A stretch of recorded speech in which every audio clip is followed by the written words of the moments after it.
Check it out, Spotify show.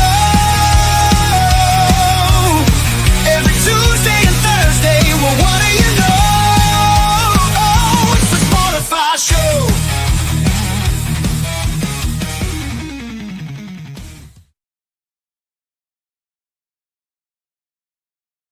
Welcome to the SPORTIFY Show. I'm the host, The Real Ghost, and this is with the greatest athlete in the world. Joining me today is Crash Love. What it do, y'all? How y'all doing? And today we got a very special guest, a champion who has climbed the ranks, battling through challenges, inspiring all fans across the globe. Let's get a warm welcome to one and only Mohawk. What it do, baby? What it do? Hello, world. What it is? We here. We live, baby. We live. Yeah. Another round of applause. Right. Yeah. All right. Welcome to the show, Mohawk. And I got a couple of questions for you. What inspired you to step in the ring for the first time?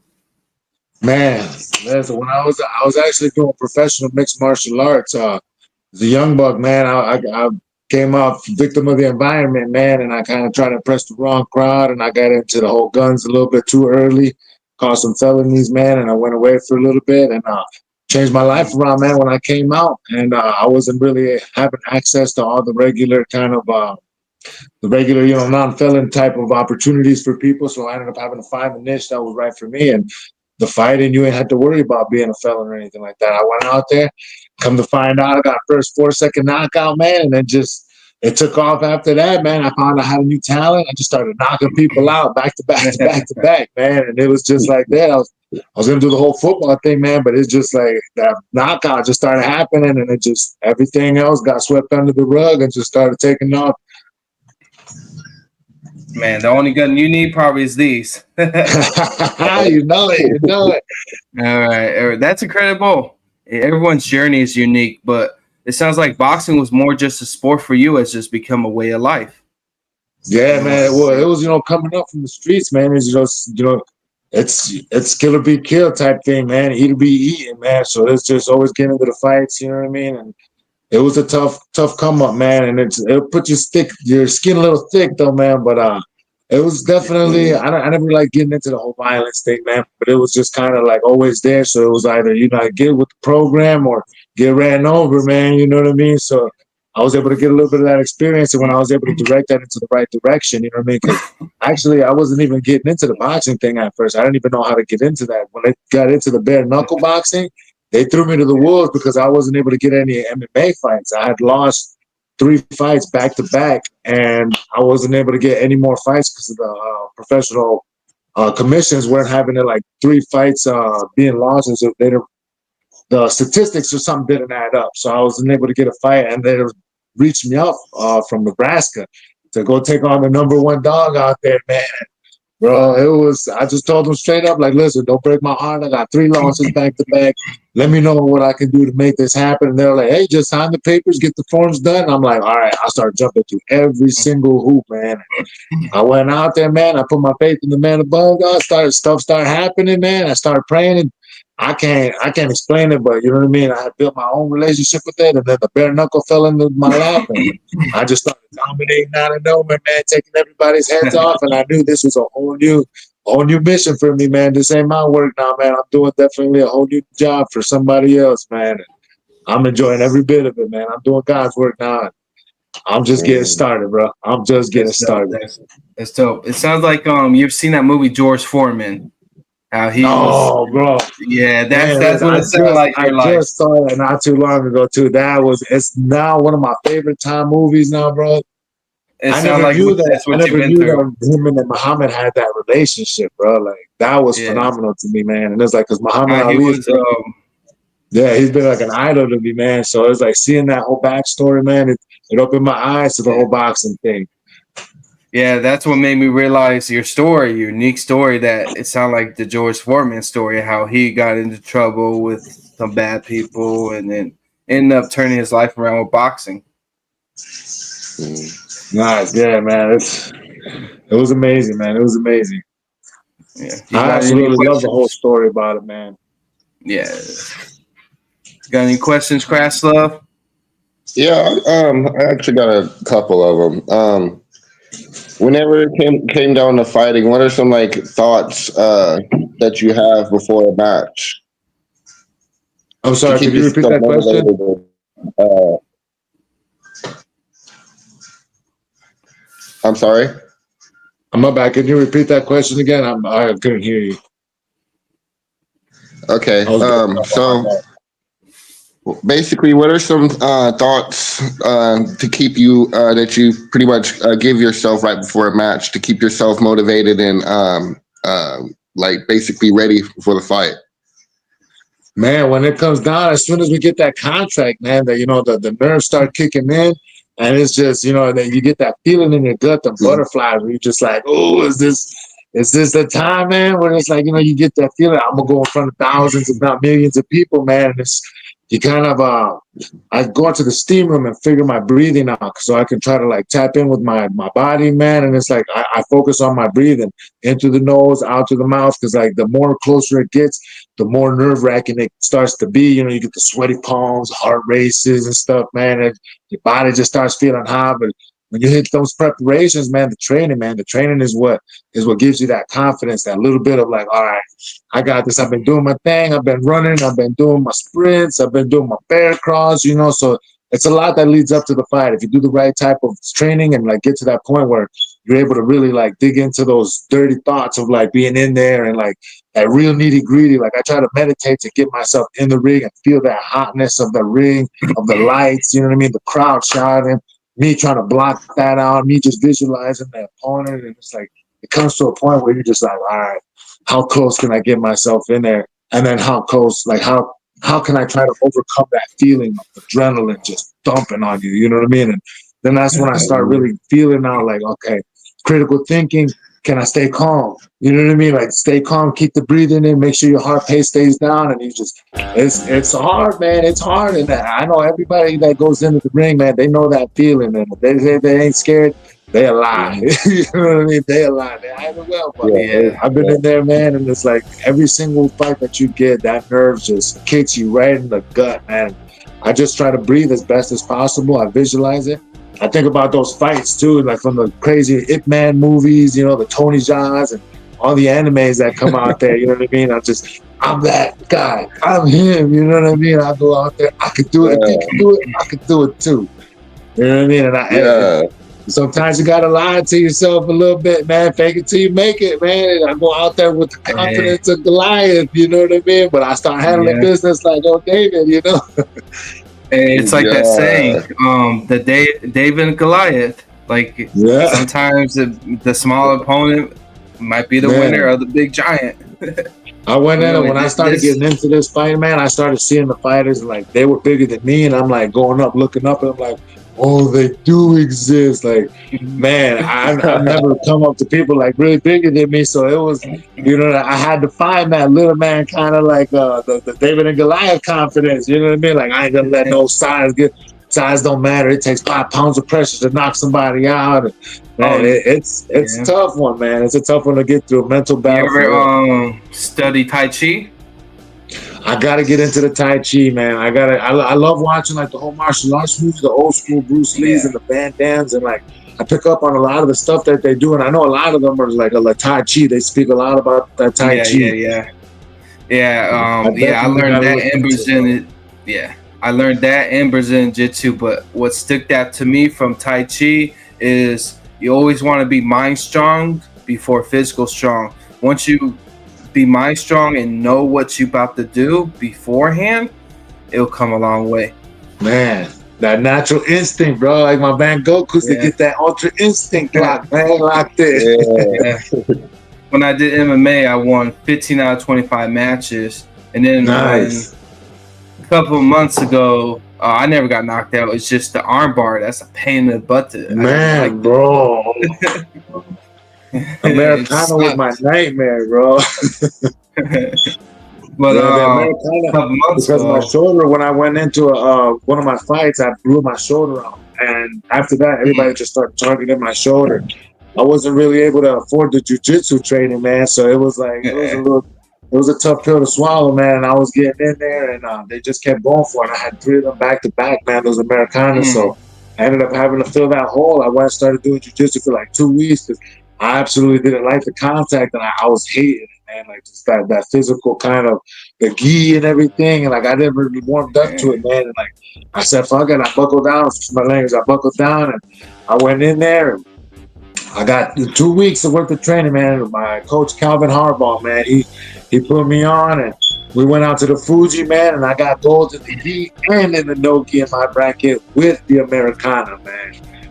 Nice. And That's that, dope. bro, that was a feeling like no other, bro. Like, but after that, I mean, I wasn't able to really get any of the MMA fights after that. And that's when I was able to I'm ready to fill this hole. I'm ready to take on the world. I'm gonna be world champ.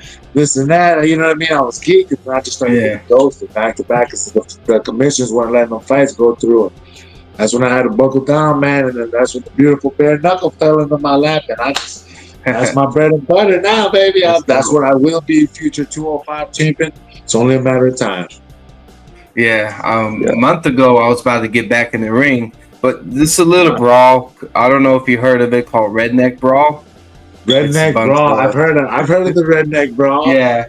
Okay. But then I was telling them my back story, how I won 15 out of 25 matches. Oh, they said overqualified. So I'm like, I was just trying. It had been 11 years, so I'm like, I don't know what I could do now. They said I will qualify still. I was not going to go hardcore and go back to MMA without no training. At least Redneck Brawl, it'd be like a bunch of people that never really trained. You know what I'm saying? It's an unorthodox type of boxing. Yeah. I know my mindset's not ready for that hardcore bare knuckles MMA, even though I know I could do it with proper training because I got that background. Because it's something you can't really pick up if you in your 30s. I'm like 30 years old, so I'm like, I'm not trying to get into that yet. But even though I think I can, but choose not to. Oh, you can definitely do it, though, man. Don't let it scare you away from that. Listen, I seen some guy, Alexander Houston. One thing that built my confidence in with this, I saw a guy, Alexander Houston. He's almost 50, bro, in his 50s damn near. Beating the brakes off these boys, man. Like, I'm talking about putting in work, bro. I'm talking about he was keeping homie, jabbing him, just destroying this man, bro. And like, my man's just Benny. He's about to touch his 50s, bro. When I seen that, I said, fair enough, bro. It's all about just being able to throw the 1-2s, man. As long as you can throw 1-2. My knuckles is all damaged. Man, bro. But the beauty of bare knuckle is it's actually safer than padded gloves. It's safer than the bare knuckle. I mean, than the boxing, and it's safer than the MMA gloves because when you get in there, when you get cut and you get split, immediately they stop the fight. When you go in there and the boxing, you taking them hits, bing, ain't no stopping nothing. You gonna catch them hands, man. You gonna get your mother cat built back a few times. You know what I mean? Seen you a couple fights. Yeah, I seen you a couple fights. Like you didn't even give them a chance to swing. You just went man on that. Especially the promo video we did. I am the next $1 million fighter, man. I am the next most entertaining fighter. It's only a matter of time till I get to display it, man. Like I've been showing these guys, pressure makes diamonds, man. And it's like I've been put under so much pressure. That's why I can give off pressure like that. You know what I mean? I've got an infinite tank of cardio as far as the way I like to train. In my mind, I got infinite cardio. I'm going out there and I'm pushing that acceleration. I'm pushing that speed, and they either can get with the program or they're gonna get ran over real quick. It don't matter what kind of training they've been doing. We're gonna go in there. We're gonna fight. Right. This goes with my next question. Was there a specific fight or moment when you realized that this is it? I'm destined to be champion. Man, my first bare knuckle fight, bro, in Nebraska. I went out there, man. I went on homie. Bro, like I said, I wasn't able to get any MMA fights. I went out there, like everything was against me to get this fight, bro. Like I mean, the odds, like to the shoes, I wasn't able to get the shoes. I was about to lose contract because I couldn't find size 15 boxing shoes, bro. And then like Amazon, I'm about to drop them today. Like before we were supposed to take off, they fell through, bro. Amazon let me down, and I'm like, man, like my wife, she did an amazing job. Like she was calling every single Mount Dix. She was Mount something that was like they got like sports stuff as well. Bro, we were everywhere that was selling sports shoes. She was calling from here all the way to Nebraska. Nobody could find size 15s, or nobody had size 15s available in that time. So I was at a point where they were like telling me, like, listen, contract, you gotta have boxing shoes or weight training, lifting shoes. I didn't have anything of that of that sort in my gear at all. So it was just a matter of them. We found some guy out in Ohio, man, Cleveland, Ohio, bro. I had to drive all the way to Cleveland, Ohio, Marketplace. Met up with this man 3 o'clock in the morning, bro. Then straight from there, it was like a drug deal, bro. It was so crazy. It was just like, bro, 3 o'clock in the morning, in the middle of a Walgreens parking lot. You can only imagine, man. You know what I mean? So, and then we ended up getting the shoes, and then In straight from Ohio. there, it was like a 9-hour drive, I think. And then it was like actually 3 hours on top of that. So we were driving about 12 hours, a little over 12 hours, man, to make that happen. And bro, it was insane. Straight all the way down there, and then straight from there all the way down to the fights. And I went in there, man. I just went out there, put all my energy into it, and I didn't know what I was getting myself into, man. I went out there first round. I just got the scrap. It was just a scrap out, and I was able to test the waters and see what it do. I was putting pressure on them, and it was fun. It was fun, man. It reminded me of the old childhood days. And that second round came through. My coaches got into my ear. They were like, "Empty your mind, relax, chamber your shoulder, empty your mind. You know what I mean? Be like water, flow like water." And I went in. I had a confidence like no other, baby. I went in there, put in work. I just went through the 1-2, straight down the fundamentals, straight down the pipe. I dropped my mans like a sack of potatoes, bro. I didn't even know how I was able to do it, bro. I just dropped him straight down. Woo, dude. He just went straight down. And I didn't even know what was happening, bro. It was just everybody started going crazy. I thought he was going in for a takedown, and the fight was over with. And at that moment, I was like, wow, that was easy. That was pretty easy. I didn't even know I could do that. You know what I mean? It was like, what else can I do, you know?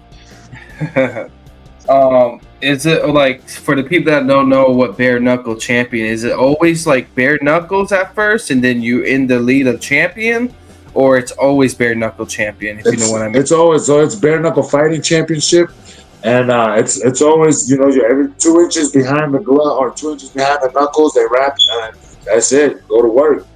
As soon as they sign off on the 2 inches coming back, man, it's wild, bro. It's a whole new. I mean, there's no regular like bare knuckle fighting, or it's always say champion at the end, if you know what I mean. And then they just have it. It's just always championship fighting, or like a bare knuckle fighting championship. So everybody's a champion at the end of the day. Yep. So like they just started opening up all the different brackets. Like I'm in the cruiserweight division. I thought like in UFC they got like the lightweight division and all that, like the light heavyweights, where it's the 205 division. But then the bare knuckle fighting championship is known as the cruiserweight division.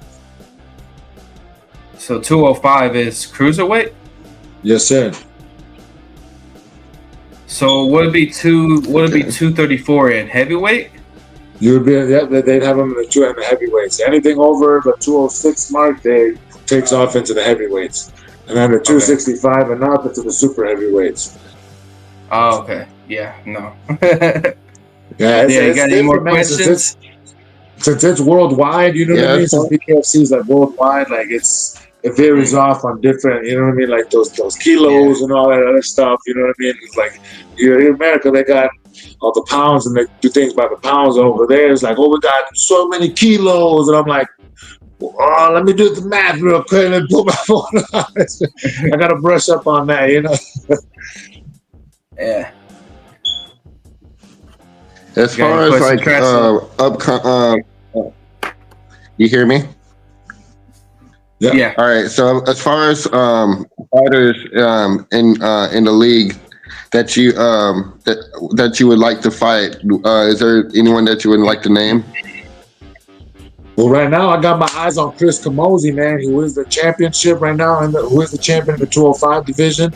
Like currently, I'm ranked number 2, and Alexander Houston is also ranked number 1. So I mean, I got my eyes set on whoever they got for me now, man. Whoever they give me the next contract, the next victim, man. I'm ready to put in work on whoever they put in front of me. I've heard things of Stephen Townsell. It's ranked number 4, I believe. So anybody in the top 5, man, I'm ready to put my hands on. Is that a call out on official the Sportify show? Oh man, listen, Chris Rosa, you already know what time it is, man. I don't care how long you got that belt, baby. That belt's coming home with me. It's only a matter of time till they give me that shot, son. You better be hitting that treadmill. Man, you hear it first on the Sportify show. Tell us what, like, because some people tell me the average a percent of each fighter wins or loses. How much they actually get for each fight? Like the pay on it, the pay on it. Yeah. Yeah, Well, like it depends. It varies. I Like think different, it's you know, 500. depending on the cloud that you have behind you. You know what I mean? You can have they usually don't disclose a lot of the payments. Yeah, but I mean, that's once you get to like to the main cards, the top like the top fighters, I guess it's like it varies between like, you know, so starting off it varies between 2,000 to like I think 5 was the public brackets that they put out there, and then once you make it out higher, like UFC fighters and all that stuff, I think they were giving out like almost 200 to like 1 million, depending on the fight. Like Mike Perry and stuff, like they had all their fights out there paying off in the millions, bro. So it's definitely they don't have numbers like UFC yet, but since they just started off, man, you know what I mean? Like they are paying fighters better than any other promotion out there right now. Yeah, because Redneck, someone told me it was like 500 per win. Like $100. Yeah, I mean, it just depends on, you know, because they got it all over the countries. You know what I mean? They got fighters from different sides that have different reputations, I would say. So, like the UFC fighters that come straight from the UFC and jump straight into the bare knuckle fighting championship wouldn't necessarily make as much as the other guys that have already been fighting in the bare knuckle fighting champ. So, like each fight, they usually break it down and they'll give you more and more in each one. Yeah. You should get I'm trying to get in the future. Oh yeah, you part of my connection. Connor, what's his name? Conor McGregor. I know McGregor, he does the bare boss man's, bro. He's been taking care of these fighters, bro. Like the bonuses has been phenomenal. Him being able to do this, that's what's making these fighters go out there and pour their hearts out, man. It's like these guys are dumping out bonuses left and right for them and getting everybody hungry, man. It's like that's how you create that environment for people to try to, you know what I mean, to go out there and put their heart out on it. Yeah. If he wants to come on the show, tell about us. We need more fighters, and that's harder to fight. What was the most challenging fight you ever had in the ring? Ooh, I would have to say it was Miami, man. Miami fight. Joey Escobar was the 185 world champion for BYB, man. He was out there putting in work. He's the first fighter to ever fucking stand with me and put pressure back on my pressure. So I was like, it was a whole new different ballgame. I'm trying to go out there and kill a man that they want to be killed, man. And he ended up coming out and he got the win. He withstand the fire, man. So he was actually the only fighter in the world that I've never got pulled off of, because all my wins have been from knockout or else the ref has pulled me off from the fight, man. So it has been like, that was definitely 5 rounds of just straight pure just heart, man, and just one twos pressures, just 1-2s, and this man just was giving them right back to me, man. And it was just that battle, man. It was my favorite fight. We ended up getting the fight of Miami, fight night of Miami, and it was definitely a display of straight warrior spirit, man. I see you. Are you going to Saudi Arabia? I heard that's the next fight area. Man, they got actually in Italy right now. Florence, then Italy is actually where the next spot that they're going to be going out in April, I believe it is. Man, that's going to be one of the biggest spots too that they're having. Like they've been legalizing all over now. South Africa, they've been going to Mexico. Of course, they started out in London, and now they're out in Italy, man. So it's just place after place. It's just they're opening up and spreading off worldwide now, man. It's getting wild, man. It's like spreading like a wildfire. Sounds like I'm in the wrong career. I'm just playing. Are we going to see our boy Mohawk in one of those countries pretty soon? Oh man, listen, I've been waiting for them to give me a victim, man. I've been told within the next 2 months that I'm going to be stepping back in there and putting back on the warpath. So for anybody that would like to start fighting, what would you recommend them do or for their first steps? Well, the first steps I would recommend to get started on your cardio. it doesn't matter how much training you have, the nerves from that first fight will eat you alive, man. And if you don't have the gas tank to be able to throw them hands and defend yourself, it's gonna be a bad day in the office. So it's cardio is the number one thing, man. My second fight as an amateur, like I had to learn the hard way, and I went out there and I dumped it all out there, and I was going on fumes of my fumes, bro. And it was just after the fight, I pulled it off, though, man. I pulled it off, the knockout in the second round. But after that fight, I couldn't even raise my hand up, man. I'm sitting there like, yo, come on, corner man. I had to hold up my hand for me to enjoy the picture. I couldn't enjoy nothing. I was just those kids coming up trying to get autographs, bro. I was so tired. I was so tired. I didn't even know it was my own mom, Dukes, coming out here trying to hold my hand up to try to write down these autographs, but it was crazy. It changed my whole mind on it. After that, I jumped into burpees, sprints. I looked to find the best way to build my cardio, bro. And that was the day that I became the man that's chasing infinite cardio, man. Man, dope. Okay. Yeah. If you could step in the ring with any boxer in history, someone you admire, who would it be and why?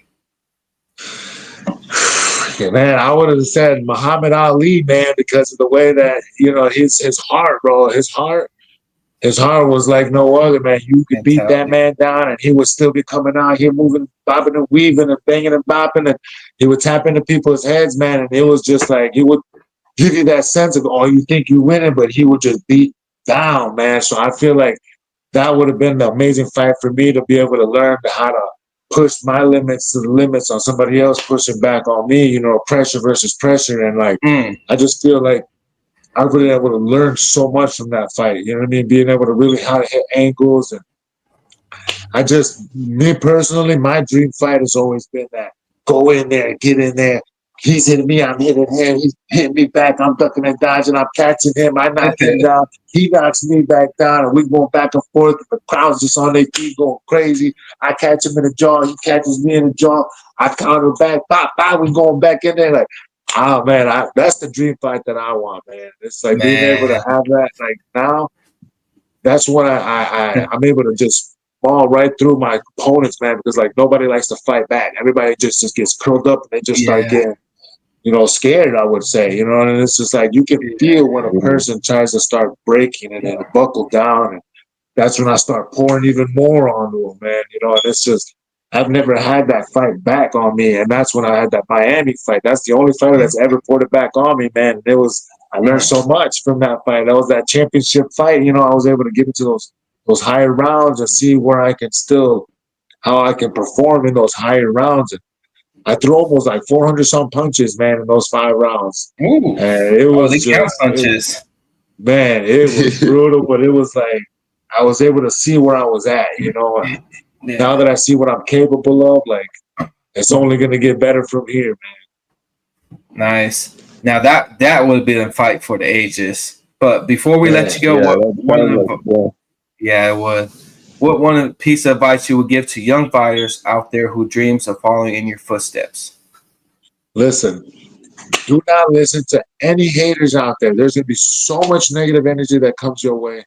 Everybody's going to tell you to don't do it. Everybody's going to tell you it's going to be hard. You're crazy.